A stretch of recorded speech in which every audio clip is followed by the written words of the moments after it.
Hello friends, welcome to our YouTube channel back benchers Pathshala, जिस पर हम आपको करवा रहे हैं आपके 10th के एग्ज़ाम की तैयारी।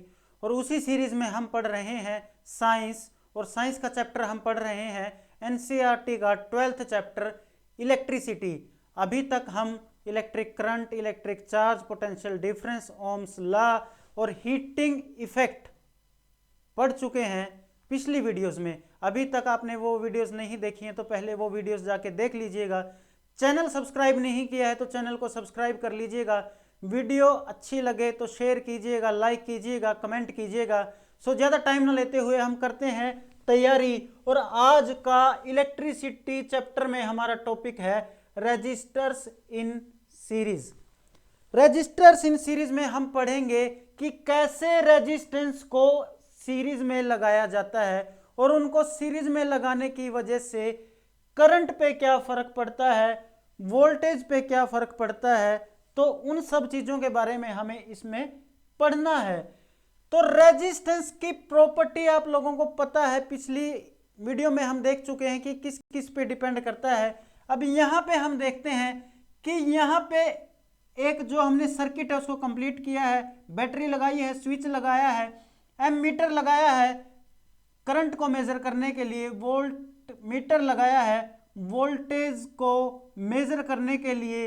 ये रेजिस्टेंस R1 है, ये रेजिस्टेंस R2 है, ये रेजिस्टेंस R3 है। यानी कि हमने तीनों के तीनों रेजिस्टेंस एक ही लाइन में लगाए हुए हैं। सीरीज का मतलब क्या है? एक ही लाइन में, बीच में कोई जोड़ नहीं, उसी तार में सेम लाइन में हमारा करंट फ्लो करेगा। यानी कि जो हमारे करंट का पाथ है वो चेंज नहीं होगा और करंट का रास्ता जो है सेम रहने वाला है।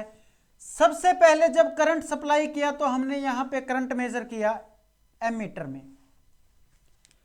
मेजर करने के बाद करंट की कुछ वैल्यू आई, मान लीजिए ये वैल्यू थी आई। यहां से करंट कितना आया था? यहां से आई करंट आया था। यहां पे जाके मेजर किया तो वो करंट उतना ही था जितना यहां से आया। उसके बाद हमने क्या किया?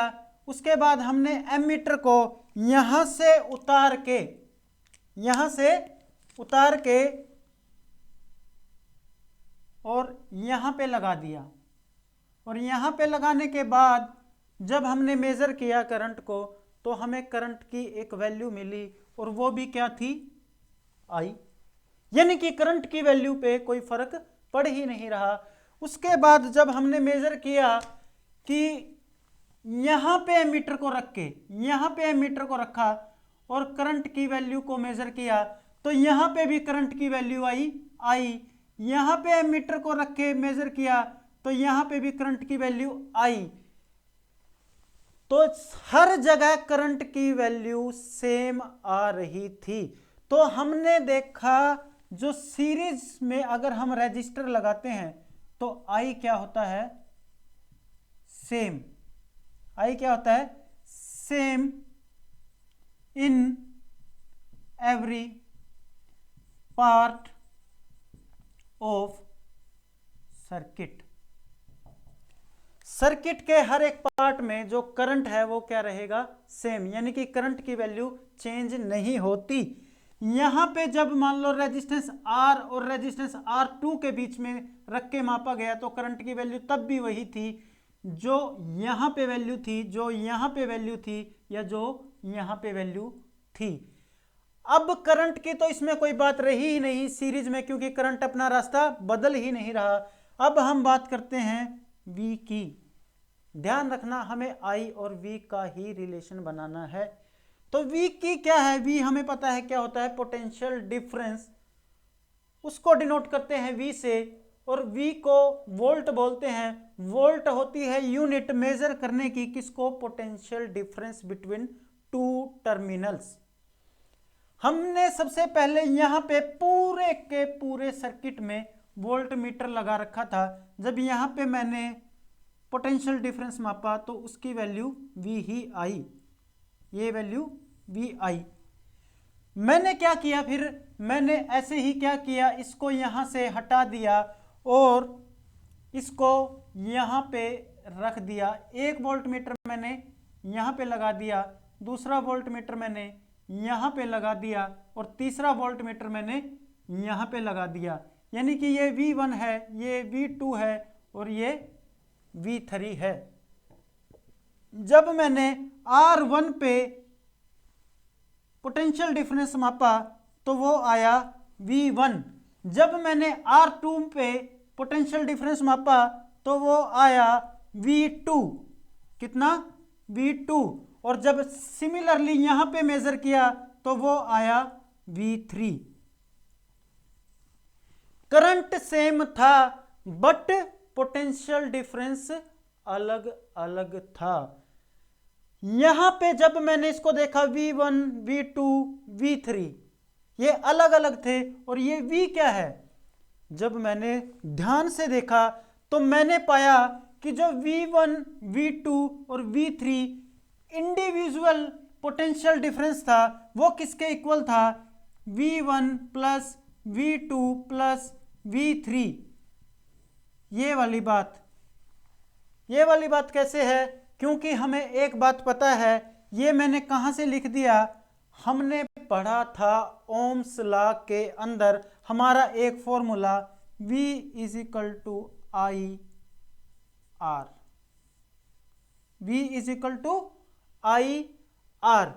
अब इसी फॉर्मूले से अगर हम देखें तो V1 is equal to I R, I1 R1, V2 I2 R2, V3 I3 और R3। अब आप मुझे बताओ, ये पोटेंशियल डिफरेंस अलग अलग हैं। अब हम इनकी वैल्यू को यहां पे पुट कर देते हैं। किसमें? इसमें, इस वाली इक्वेशन में ये वाली वैल्यूज को पुट कर देते हैं और देखते हैं हमारा रिजल्ट क्या आएगा। हमारे पास क्या है? V की वैल्यू क्या है? IR। V की वैल्यू क्या है? IR, जो हमने कहां से पता है?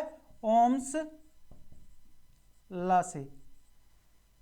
तो V की जगह पे हमने लिख दिया, V की जगह पे लिख दिया IR। क्या? IR।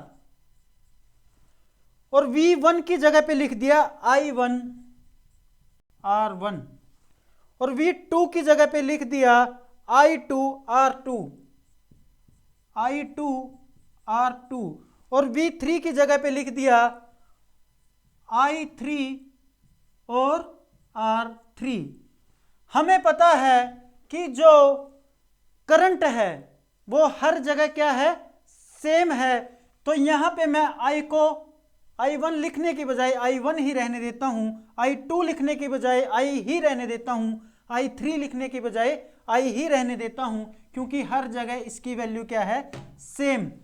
तो हमारे पास यहां है I और यहां है R।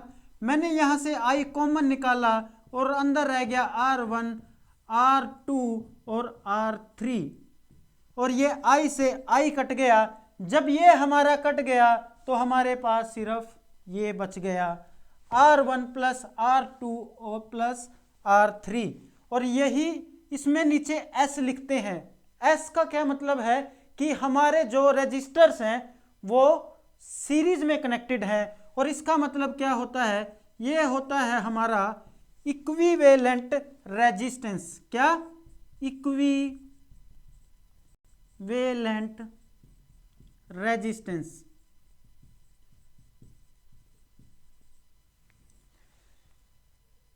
तो सीरीज में जब हम रेजिस्टेंस को लगाएंगे तो वो हर एक रेजिस्टेंस इंडिविजुअली कितना रेजिस्टेंस प्रोड्यूस करेगा? जितना रेजिस्टेंस वो कंप्लीट मिलके पूरा कर रहे थे। अगर हम इसकी जगह पे सिर्फ एक रेजिस्टेंस लगा के भी काम चला सकते हैं। वैसे एग्जाम्पल के लिए मान लीजिए आप कि ये 2 था, ये 3 था और ये 4 था, तो 2 और 3 5 और 4 9, तो ये हो गया हमारा 9। यानी कि मुझे एक 2 का लगाना पड़ा, एक 3 ओम का लगाना पड़ा, एक 4 ओम का लगाना पड़ा। क्यों ना मैं एक ही लगा दूं 9 ओम का। ये रेजिस्टेंस मान लो अलग अलग थे। अगर अलग अलग भी नहीं थे, अगर ये रेजिस्टेंस सेम भी थे, तब भी मैं क्या कर सकता हूं कि मैं एक ही रेजिस्टेंस लगा के काम चला सकता हूं, क्योंकि ये तीनों रेजिस्टेंस मिलके उतना ही प्रभाव पैदा कर पा रहे हैं जितना प्रभाव इनका इक्विवेलेंट रेजिस्टेंस प्रोड्यूस कर देगा। सो अब हमें जो डेफिनेशन है, डेफिनेशन में हमें ये एक तो जो हमारा ये फॉर्मूला है ये याद रखना है, ये इंपॉर्टेंट है और यही हमारे क्वेश्चंस में यूज होने वाला है। हमें क्या करना है, करंट को कांस्टेंट रखना है, वोल्टेज का डिफरेंस होता है सीरीज के अंदर, और जो लिखेंगे हम डेफिनेशन में, अगर कि पूछ लिया कि जो रजिस्टर इन सीरीज है वो क्या होता है, तो इसमें क्या होता है,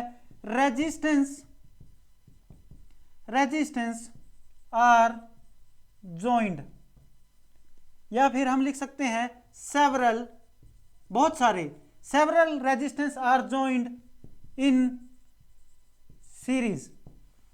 मतलब क्या है, रेजिस्टेंस एक ही लाइन में जोड़े हुए हैं, और देन हमें क्या है, हमें इसमें पता करना होता है इक्विवेलेंट रेजिस्टेंस के बारे में। सिर्फ यही बात है, यही सीरीज है।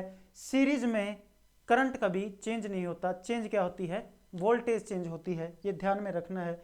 एम्पियर हमेशा सीरीज में लगता है, वोल्ट मीटर हमेशा पैरेलल में लगता है, पोटेंशियल डिफरेंस मेजर करता है, करंट मेजर करता है, स्विच है, बैटरी है और एक करंट की सप्लाई है, पूरा सर्किट है। तो ये था हमारा सीरीज, रजिस्टर्स इन सीरीज। सो मिलते हैं नेक्स्ट लेक्चर में, रजिस्टर्स इन पैरेलल करेंगे हम नेक्स्ट लेक्चर में। Thank you.